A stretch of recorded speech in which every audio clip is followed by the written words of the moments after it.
So I'm sitting on the YouTube homepage and I see this video. Boris Johnson pays tribute to Jeremy Corbyn on his final Prime Minister question time as Labour leader. And I thought, you know what? The time we're living in now, political things are a little bit more interesting, and it's end of an era. I thought, let me click it and check it out and watch the video. And you know what? I'm not even going to give it too much intro. I'm just going to say, press play and see what we think of what he says.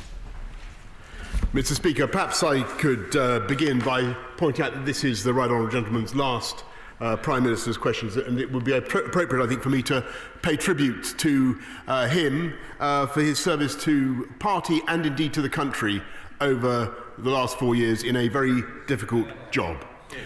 We may not agree about everything, but no one can doubt his sincerity and his determination to build a better society. And I want to pay particular tribute and thanks to him and all his colleagues for their cooperation in the current emergency as far as possible across party lines.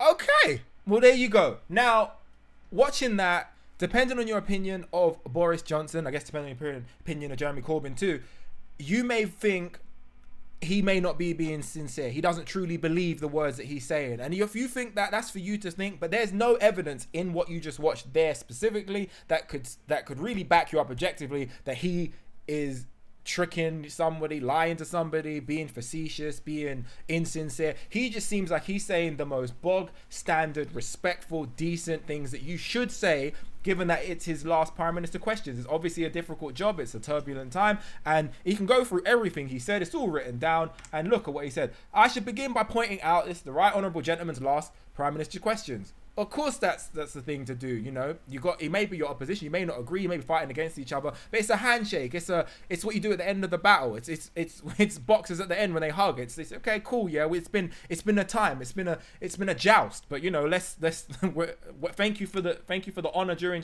the time. And it would be appropriate, I think, for me to pay tribute to him and his service to his party and indeed to the country over the last 4 years in a very difficult job. It's not, you can't really pick apart much of what he said there. It is a difficult job. He has served his nation. He has done it to the best of his ability, and going on, we may not agree about everything, but no one can doubt his sincerity and his determination to build a better society. And I want to pay particular tribute and thanks to him and all his colleagues for their cooperation in the current emergency. Seems legit to me, you know. No one can. You can say whatever you want about Jeremy Corbyn. You may hate Jeremy Corbyn. I don't hate Jeremy Corbyn by any stretch of the imagination, really. But you can't say that he's not trying to make the world a better place. He hasn't got a vision. He's clearly got a vision of how fair he thinks things should be, of the certain ways that we should treat people in less fortunate positions. And he believes that they need more help in ways, and he wants the world to be fairer and a more level playing field. You cannot doubt this person's desire to make the world good by what he imagines is good. And that's what a politician is by definition. Somebody that sees the world and thinks it should be tweaked a little bit to be better for everyone. That's the idea of being a politician. So you got to give him respect for that. And you know, he's done the job. Some would say he's done the job well. Some would say he's done the job terribly. He hasn't been super successful, but he's done the job and enough to deserve the recognition from the Prime Minister, the kind of recognition you just saw him get. And so I'm like, yeah, cool. All right. And so party lines. All right. So then this is the response. I thank the Prime Minister for his very kind remark. Oh, okay. That's nice. That's the end of the video. He thanks him for his very kind remark. Unfortunately, his teleprompter kept going. I believe in a decent, socially just society. Now, at this point, this is where it started to nosedive a little bit. This is where it started going, a little bit.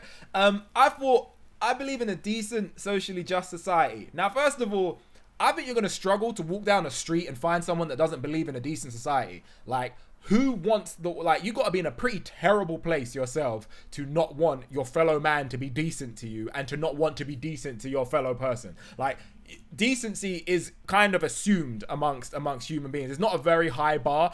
And also, if you're assuming someone else isn't decent, that's quite a catastrophic insult to that person. And whilst he's not saying Boris Johnson isn't decent or he doesn't believe in anything, but by saying I believe in this and this, it at least has the element, and this is not objective, this is subjective, at least has a slight hint or an element. It can be read as though you are saying this is where I am, as opposed to, and opposed to would be the person that just spoke to you, that you're speaking to, that you're looking at. That makes sense. So it could be read as, I believe in a decent, socially just society, but you don't, because I'm you get a high five. And so I'm saying that if nothing, it could have been poor wording at this point. Like, I would have been like, oh, maybe we should rewrite that. That could be taken as a little bit snipey.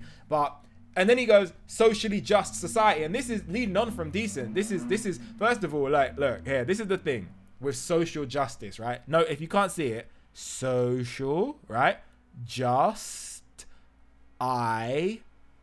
See, social just ice? It's right there. It says social justice right there. And this is the thing with social justice. We all want social justice. People love justice. It's a really cool thing. The idea that if you do well, you get rewarded. You do bad, you get punished. It's really good for you and your family and the people you care about, that people get what's coming to them. We all love that as human beings. The difficulty we have, and it's a massive difficulty, is where exactly is justice? We can't quite agree on exactly where justice is. We all know that if a person is disabled, they should be helped, but we don't know how much of the person that's doing all right wealth should be given to that person to help them. We can't quite agree on the level. All we know is it should occur. An example would be if I earn 100,000 a year and somebody here owns 10,000 a year and they need 15,000 to get by. We all agree that for a decent, sensible society, it makes sense that if some of what I have goes to this person, they will be able to get by, and that's better. It's just we can't quite agree on exactly how much of my 100,000 should go to them.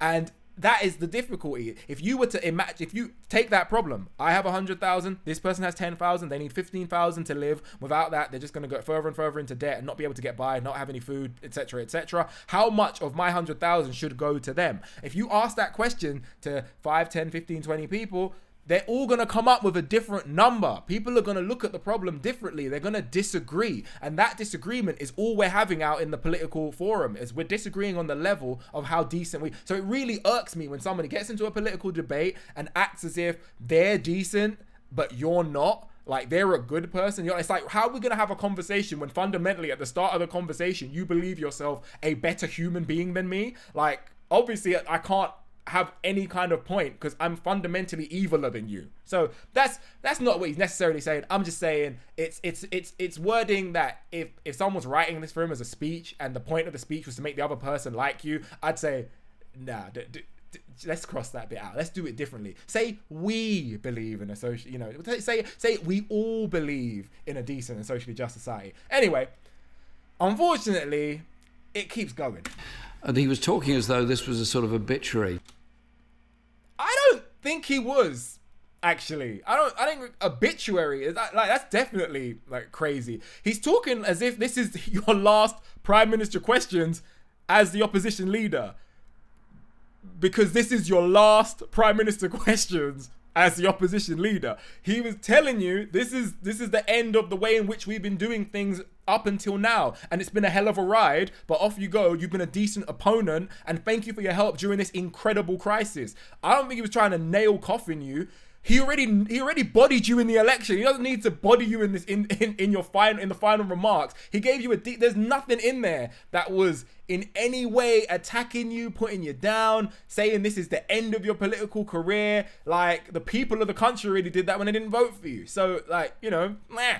And so I thought it was like already in 2 lines, he's taken 2 things that could be kind of shots back, like defensive, and it just highlights your character. It highlights your character when what you could have said is just thank you. And you could have done the same thing, but it's been a hell of a ride. I don't really envy your position at the moment. It's difficult times, man, but you're doing the best that you can. Maybe we wouldn't agree on how, but I can see you're trying real hard, and time will tell exactly how this thing plays out. But you have my support as a Brit, as a person in this nation, part of the ship. You're the captain. Let's get this thing done. Let's save lives. But it keeps going. Just to let him know, my voice will not be stilled. I'll be around, I'll be campaigning, I'll be arguing, and I'll be demanding justice for the people of this country and indeed the rest of the world. What? Like, where did that come from? What was all of that? my voice will not be silenced and like what did you watch a movie or something? And like this feels, it is so out of place, it is so inappropriate, it is so wonky. Just to let him know, my voice will not be steeled. I'll be around, I'll be campaigning, I'll be arguing, I'll be demanding justice for the people of this country and indeed the rest of the world. Like the rest of the world. This dude thinks he's Goku now. This guy thinks he's gonna save the planet or some, like, I can't believe him. Like, all you had to say was, thanks dude, deuces. That's all you had to do. Oh man, you know what? I respect you, you know? Like, that was a decent thing that you did there. I respect what you did there. That's all you had to do. Take the high ground. But instead, I think in time, he'll watch this back and be like, oh yeah, maybe I was a bit of a douche there. Like, maybe a little bit. Maybe I could have just said thank you. It would have been fine.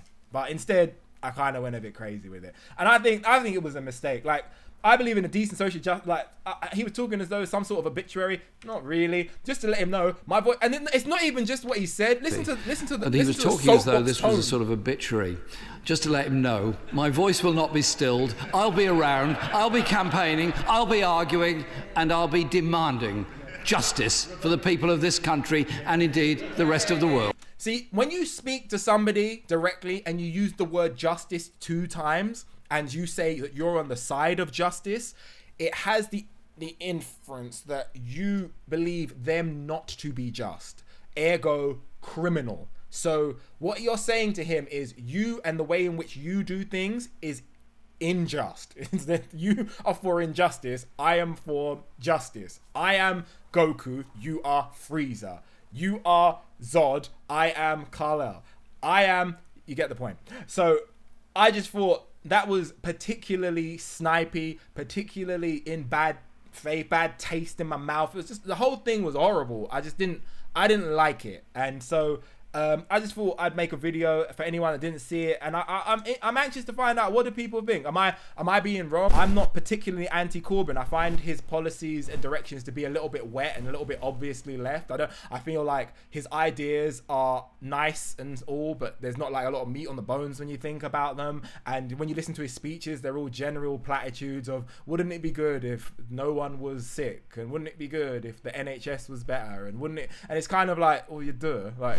It would be good if everything was better, but it's like, how do we get there? So I feel that's my only problem with him. I wasn't really that anti him. I think that a lot of the whole anti-Semitic things were mostly campaigned and media driven to drum up something. I think he handled it really poorly. If I was my belief of him as a person, I doubt he is anti-Jew. I don't get that vibe from him. I just feel like he was a bit inept in understanding how poorly it would be taken, his inability to condemn those who are. And so I fundamentally I'm not a big fan. Boris Johnson, I find him funnier. That's my position.